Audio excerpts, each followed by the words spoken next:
कैसे हैं आप? आई होप कि आप अच्छे होंगे और आपकी जो है एग्ज़ाम अच्छे जा रहे होंगे। ठीक है, तो आज 4 सितंबर की अगर हम बात करें और शिफ्ट फर्स्ट केमिस्ट्री का, ठीक है ना, तो अगर आज के हम शिफ्ट फर्स्ट की एनालिसिस की बात करें बच्चों, तो उसमें जो है मेमोरी बेस्ड क्वेश्चन भी आए हैं। ठीक है ना, तो और ओवरऑल पेपर जो है लगभग अगर जैसा फर्स्ट सेकंड सितंबर की बात करें तो उससे थोड़ा सा जो लेवल है बच्चों थोड़ा इंक्रीज़ हो गया है, लेकिन फिर भी जो है एनसीईआरटी बेस्ड क्वेश्चन आ रहे हैं और इनऑर्गेनिक तो बहुत ही मस्त आ रही है और ऑर्गेनिक भी बहुत मस्त आ रही है। ठीक है ना, और फिजिकल में भी कोई ज़्यादा कठिन क्वेश्चन नहीं आ रहे हैं, सब एनसीईआरटी बेस्ड आ रहे हैं, बिल्कुल डायरेक्ट, बिल्कुल।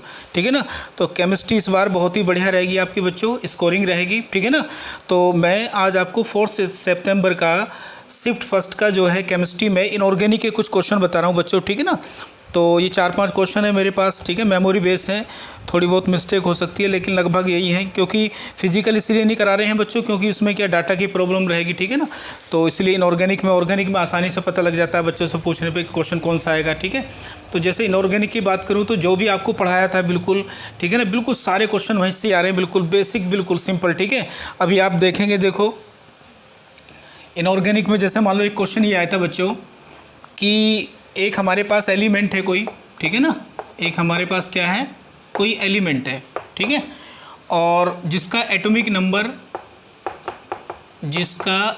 नंबर बच्चों क्या क्या है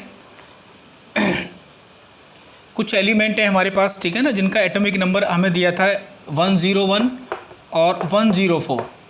कुछ एलिमेंट है हमारे पास, ऐसा क्वेश्चन था कि कोई एलिमेंट है हमारे पास जिनका एटॉमिक नंबर 101 और 104 है।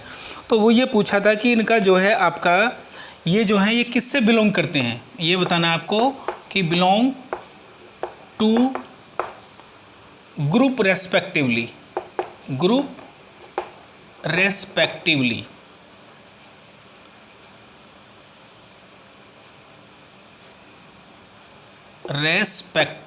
ये पूछा गया था। ठीक है ना, ये जो एटॉमिक नंबर आपको गिवन है, देखो बहुत ही सिंपल और बहुत ही आसान क्वेश्चन आ गया, सभी को पता होता है, पीरियोडिक टेबल से रिलेटेड है बिल्कुल। ठीक है ना, तो 101 की अगर हम बात करें तो 101 कहाँ पर आता है बोलो, ये एक्टिनाइड में है। ठीक है ना, और ये सब क्या है आपके 104 क्या है आपका, ये सब इनका ग्रुप बताना, तो ये एक्टिनाइड है बच्चों और ये 4th ग्रुप में है। ठीक है ना, और ऑप्शन जो दे रखे थे आपको, ये दे रखा था ए में, दे रखा था आपको एक्टिनॉइड्स एंड ग्रुप 4, और बी में हमारे पास था ग्रुप 4 एंड ग्रुप 3, और सी में हमारे पास ऑप्शन था ग्रुप 4 एंड ग्रुप 5, और डी में हमारे पास था नन। ठीक है ना, तो बताओ कितना आसान क्वेश्चन है, देखते ही पता लग रहा है कि क्या है ये, इसका ऑप्शन क्या आएगा, एक्टिनॉइड्स और ग्रुप नंबर 4। एनसीईआरटी में देखो बिल्कुल बड़ा सिंपल है।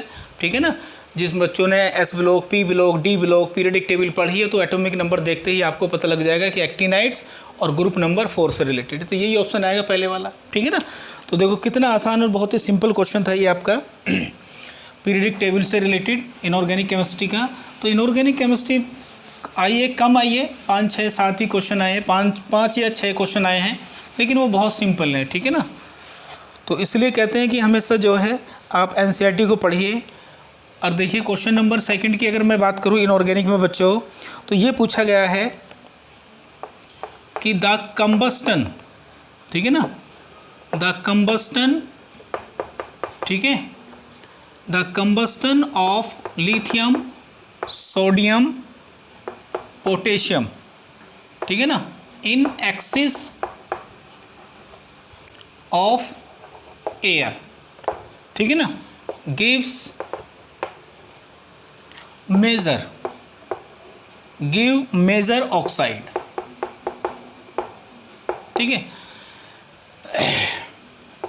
कितनी लेक्चर एस ब्लॉक से रिलेटेड क्वेश्चन है, देखो बिल्कुल बहुत सिंपल है। ठीक है ना, जब हमने केमिकल रिएक्टिविटी पढ़ाई थी एस ब्लॉक की, तो आप सभी पढ़ते हैं जनरली, बहुत सिंपल है, तो एनसीईआरटी बेस्ड क्वेश्चन है ये भी। ठीक है ना, तो अगर आपको पता है, देखिए ए, बी, सी और डी, ये 4 ऑप्शन दे रखे हैं, Li2O, Na2O2 और KO2।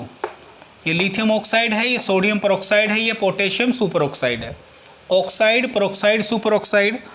नेक्स्ट में बी में दे रखा है L2O2, तो ये तो अपने आप ही रॉन्ग हो गया क्योंकि लिथियम कभी भी परऑक्साइड नहीं बनाता है, ठीक है ना। Na2O K2O। जब एक्सिस की बात आती है एयर को अगर एक्सिस में करोगे तो क्या बनेगा बोलो, याद करो आपका जो है, जैसे आपका क्या नाम है, Rb है, पोटेशियम है, Cs है, ये क्या बनाते हैं आपके सुपर ऑक्साइड बनाते हैं एक्सिस में।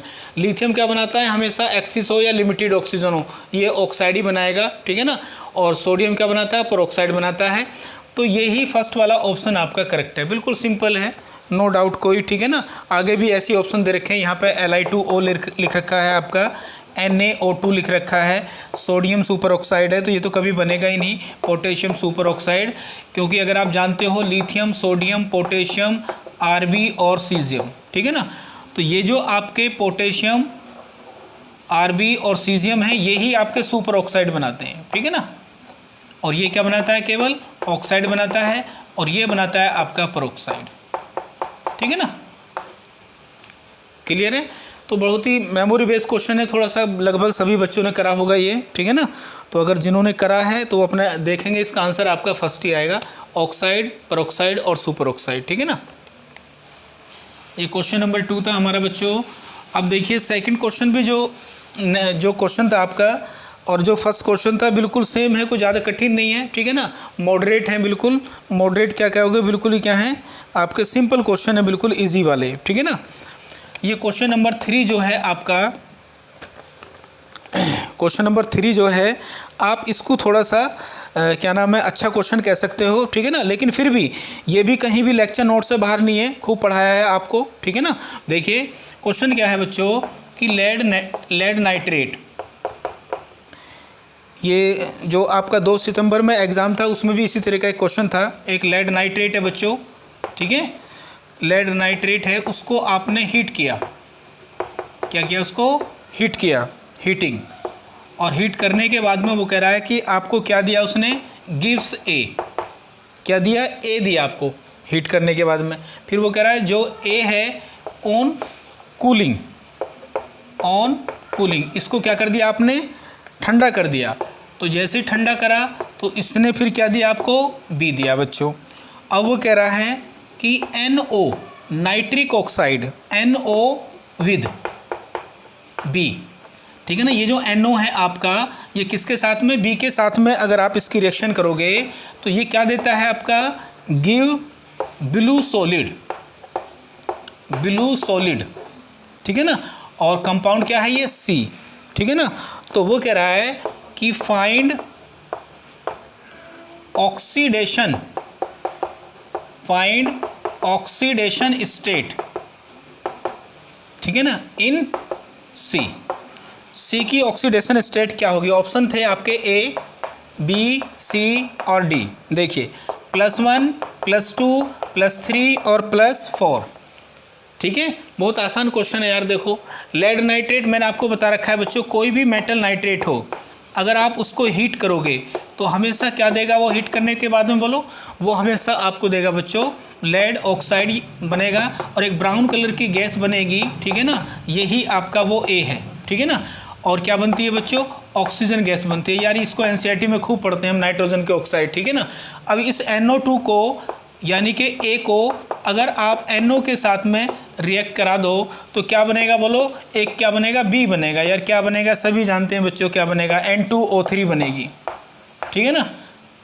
नाइट्रोजन के 2 ऑक्साइड जिनको मिलाने से N2O3 बनता है, यही तो होते हैं नाइट्रोजन डाइऑक्साइड और नाइट्रिक ऑक्साइड N2O3। इसी का तो कलर होता है ब्लू कलर, एनसीईआरटी में चार्ट दिया हुआ है नाइट्रोजन के ऑक्साइड का, बहुत सिंपल है यार ये, ठीक है ना। ब्लू कलर होता है इसी का, नाइट्रोजन का केवल एक ऑक्साइड ब्लू कलर का ये होता है और NO2 क्या होता है आपका, ब्राउन कलर का होता है, ठीक है ना।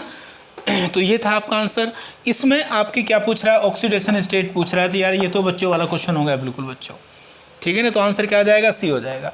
N2O3 नाइट्रोजन ट्राईऑक्साइड में नाइट्रोजन की ऑक्सीडेशन स्टेट कितनी होगी, +3 होगी। कितना सिंपल क्वेश्चन है, ठीक है ना। और ये जो 2 अक्टूबर को एग्जाम हुआ तो इसी तरह का क्वेश्चन भी आया था, लेड नाइट्रेट वाला, ठीक है ना। तो इस तरह के हीटिंग इफेक्ट मैंने आपको देखो बच्चों शुरुआत में ये सब चीज़ कराई थी, हीटिंग इफेक्ट, ठीक है ना। तो देखो हर एग्जाम में हीटिंग इफेक्ट से क्वेश्चन आ रहा है इनऑर्गेनिक में कहीं ना कहीं, ठीक है। तो ये भी कोई इतना कठिन क्वेश्चन नहीं था, मॉडरेट था बिल्कुल, एनसीईआरटी बेस ही था ये भी इनऑर्गेनिक में, ठीक है। चलिए मेरे पास एक क्वेश्चन हो रहा है बच्चों, नंबर 4। ये क्वेश्चन भी पीरियडिक टेबल से है और ये भी लगभग सभी ने करा होगा। विच ऑफ द, और जो बच्चे जाने वाले हैं तो ये कॉन्फिडेंस लेकर जाएं कि पेपर बहुत ही सिंपल आ रहा है केमिस्ट्री में, ठीक है ना। और correctly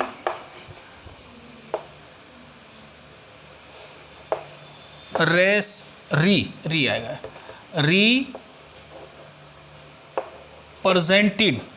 represents the order of ionic ready.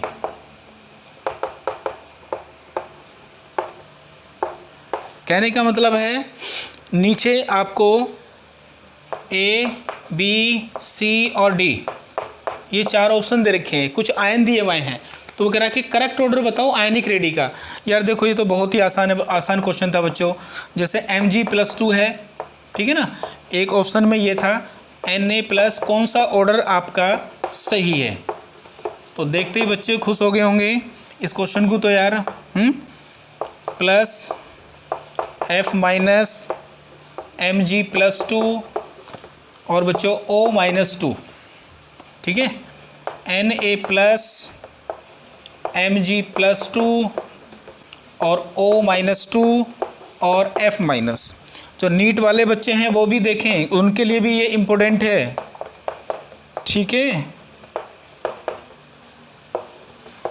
और हमेशा ध्यान रखें जो भी बच्चे जा रहे हैं एग्ज़ाम में, जो मेमोरी बेस वाले क्वेश्चन हैं वो आ रहे हैं। जैसे पॉलीमर है आपका, एनवायरमेंटल केमिस्ट्री है, उसको बढ़िया तरीके पढ़ के जाओ, 2-3 बार एनसीईआरटी को पढ़ लो चैप्टर को, ठीक है ना। पॉलीमर है, एनवायरमेंटल केमिस्ट्री है, पॉलीमर, ठीक है ना, बायोमोलिक्यूल्स वगैरह जो हैं इन पे भी क्वेश्चन आ रहे हैं, ठीक है। और ऑर्गेनिक केमिस्ट्री में शुरू वाले POC, प्रैक्टिकल ऑर्गेनिक केमिस्ट्री, जेलडाल वगैरह, वहाँ से भी क्वेश्चन आ रहे हैं, ठीक है ना। तो उनको भी याद करके जाओ। प्यूरिफिकेशन ऑर्गेनिक कंपाउंड, जो आपके डिस्टिलेशन वगैरह के मेथड हैं, उनको भी बढ़िया तरीके से पढ़ के जाओ बच्चों, ठीक है। तो देखिए यार क्या है, ये सारी की सारी स्पीसीज़ क्या है, अगर आप इन सभी आयन को देखोगे तो इनमें 10 इलेक्ट्रॉन है, सभी में 10 इलेक्ट्रॉन है। तो ये बच्चों कैसी स्पीसीज़ हैं, ये आइसो इलेक्ट्रॉनिक स्पीसीज़ हैं। क्या ये बोलो, ये आइसो इलेक्ट्रॉनिक स्पीसीज़ हैं। तो आइसो इलेक्ट्रॉनिक स्पीसीज़ की अगर हम आयनिक रेडियस की बात करते हैं तो आप जानते हैं जो R होता है, इनकी जो रेडियस होती है वो इन्वर्सली प्रोपोर्शनल होती है किसके, इफेक्टिव न्यूक्लियर चार्ज के, Z इफेक्टिव के, ठीक है ना, इसके होगी।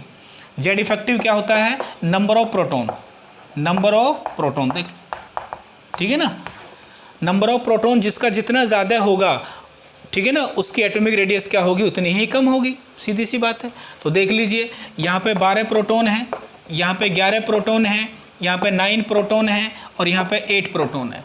तो जितने प्रोटॉन ज़्यादा होंगे उतना इफेक्टिव न्यूक्लियर चार्ज क्या होगा आपका, ज़्यादा होगा, ठीक है ना। और वैसे भी एनायन का साइज़ कैटायन से बड़ा ही होता है, आप जानते ही हैं, ठीक है ना। चलिए, जितना पॉजिटिव चार्ज बढ़ेगा उतना ही इफेक्टिव न्यूक्लियर चार्ज बढ़ेगा, उतना ही रेडियस क्या हो जाएगी, उसकी कम हो जाएगी। तो पहले ही सही होगा, ठीक है ना। बहुत फेमस क्वेश्चन है जेई वालों का, ठीक है ना। और नीट में भी कई साल से लगातार कहीं ना कहीं क्वेश्चन आ रहा है इसमें से। एक क्वेश्चन और देख लेते हैं बच्चों, अभी तो इतना ही पता लगा है। शाम वाले क्वेश्चन जो हैं सेकंड स्लॉट वाले, जैसे ही पता लगेगा उन्हें भी डाल देंगे, ठीक है ना।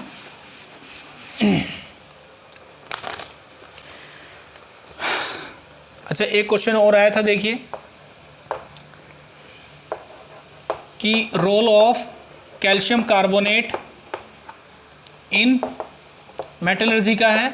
और मेटलर्जी से भी अगर क्वेश्चन आ रहा है तो जो 2 अक्टूबर वाला फर्स्ट स्लॉट का था वहाँ भी आया था कि जो आपका फ्लोटेशन मेथड है, ठीक है ना, कंसंट्रेशन का, वो कैसे और के लिए इस्तेमाल होता है, सल्फाइड और के लिए। तो जो भी क्वेश्चन आ रहा है सिंपल ही आ रहा है, ज़्यादा कठिन नहीं आ रहा है मेटलर्जी से, ठीक है ना। एक्सट्रैक्शन ऑफ Fe, आप जानते हैं जब आयरन का आप एक्सट्रैक्शन करते हैं तो उसमें ब्लास्ट फर्नेस में जब आप स्मेल्टिंग करते हैं तो कैल्शियम कार्बोनेट का क्या रोल होता है, आप जानते हैं। कैल्शियम कार्बोनेट जैसे ही ब्रेक होगा ब्लास्ट फर्नेस में तो ये कैल्शियम ऑक्साइड और कार्बन डाइऑक्साइड बनाएगा बच्चों। और इसका काम क्या होगा, ये एक फ्लक्स की तरह काम करता है, यही रूल होगा। फ्लक्स किसे कहते हैं, फ्लक्स आप जानते हैं, कुछ ऐसी इम्प्योरिटीज़ रहती हैं आपकी जो नॉन फ्यूजेबल होती हैं तो उनको गलाने का काम करता है ये, ठीक है ना। अपने साथ जोड़ के क्या बना लेता है, एक स्लैग फॉर्मेशन करता है ये, ठीक है। तो ये कुछ इनऑर्गेनिक के क्वेश्चन थे मेरे पास, ठीक है। तो करते रहिए बढ़िया तरीके से, ठीक है। और कॉन्फिडेंस के साथ जाओ, बढ़िया स्कोर आएगा आपका, ठीक है। पढ़ते रहिए, ओके।